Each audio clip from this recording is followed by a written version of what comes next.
I will come back to the question of power, but before, let's put it into a bigger framework. So only 10% of jobs, I think, in Africa which are in manufacturing. And one of the bottlenecks, of course, is electricity. You have solved it in your own way. But what is your advice for Africa to become more competitive, more attractive in manufacturing industries and to secure its power base? Well, and President Kagame mentioned this, but you can't have sustainable, inclusive economic growth without jobs.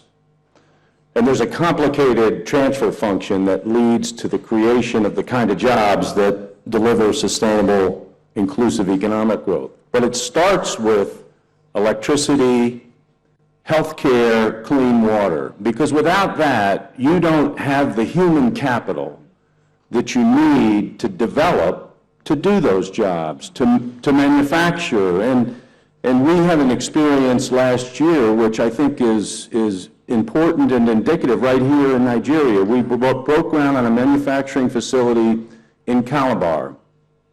And the work that we're going to do there is not just wrenches and screwdrivers. This will be sophisticated machining and manufacturing.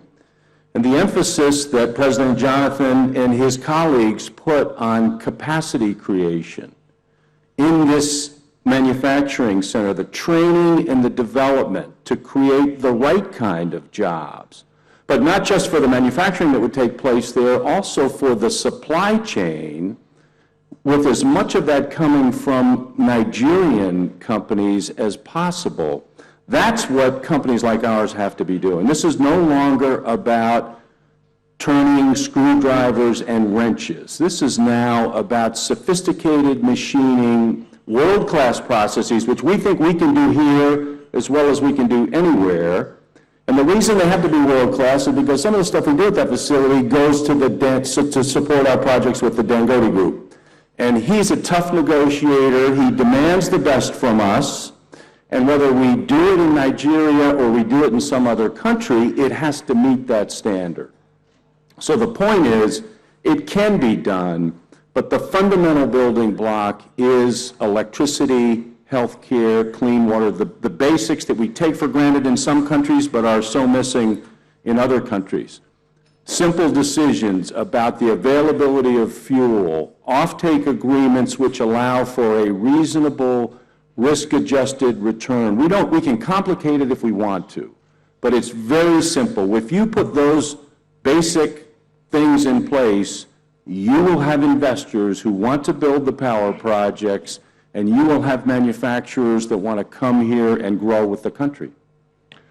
President Kagame, I think it's exactly what you have in mind in your policies to provide those fundamentals for economic growth. Could you just react rapidly on it? Yes, that's very crucial. What Mr. Rice and many others have said is important. For example, in our case, we have invested in healthcare systems to make sure that every citizen, in fact, we have a successful healthcare insurance system that goes to every citizen. So healthcare part is important, so that every citizen is served well. Two is education and training, including vocational and technical training, which has also been talked about. But overall, apart from the general basic things that are very important that should not be ignored, then we come to capacity in a general sense. One of individuals we have invested in education, in training, and so on and so forth, to be able to go out there and do what needs to be done in terms of skills. The other is building capacity of institutions to deliver on what needs to be delivered. In fact, here we have had different collaborations with different institutions. Just one case, we have worked with the Africa Governance Initiative, behind which there is the former Prime Minister of UK, Tony Blair. But this has just been to underscore the importance of capacity. Even the businesses we are talking about. In Rwanda, we have tried to develop a business environment that addresses a number of issues that the panelists have already talked about.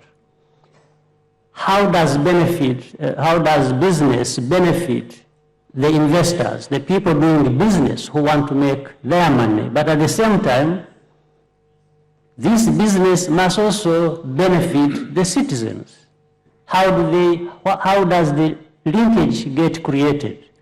It has to be created through capacities that have been developed, whether domestically or even from outside. We are not shy about bringing in capacity from outside to actually fill the gaps that exist in our own systems. This is how we have been approaching it. So businesses, many things said by the head of Oxfam, very, very true. Some of these things are done deliberately, the mistakes, because they benefit a few, but the others arise out of lack of capacity. There is lack of capacity, there is also people even who have capacity doing just the wrong things. So this is therefore why institutions matter. They must have capacity. The countries must have the kinds of skills required. This is what really in Rwanda we have been trying to focus on, and we find there is good progress and benefits. Thank you, Mr. President.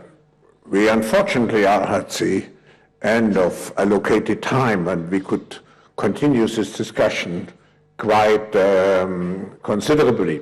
And I'm sure that many of those issues will be taken up in the sessions. But I would like to ask you, President Jonathan, a question, of course, a question of actuality, a question which cannot be avoided.